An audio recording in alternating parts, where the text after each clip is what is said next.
he also said na kung anong mangyari, like he said, what man proposes, God disposes. Sabi niya na He's my creator, kung anong gusto niya gawin sa akin, so be it, ganun. Siya na yung bahala.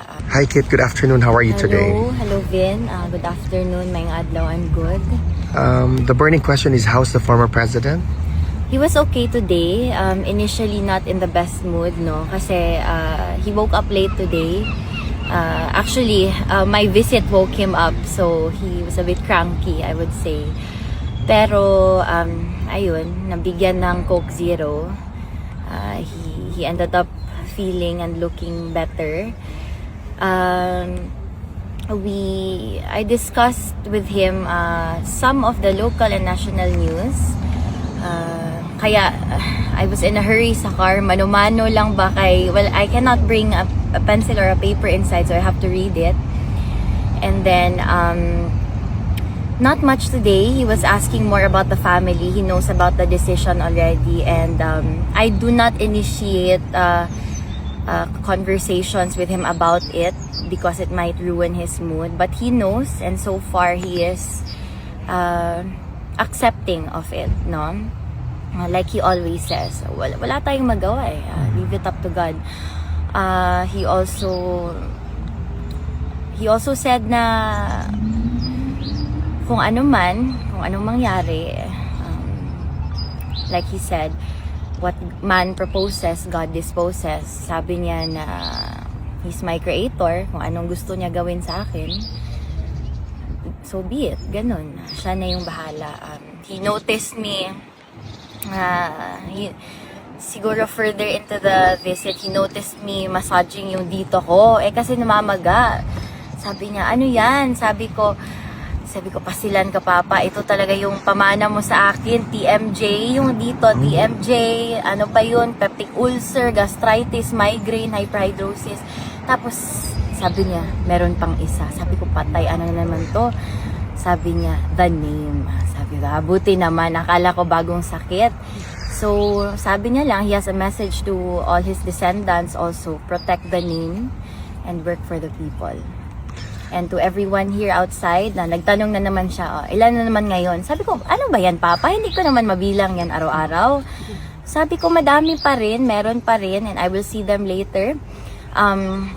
They're going to ask me about my visit, and wala lang, I'm gonna answer and tell them kung anong mensahe mo. Sabi niya, always Invictus, and my deep gratitude to all of you.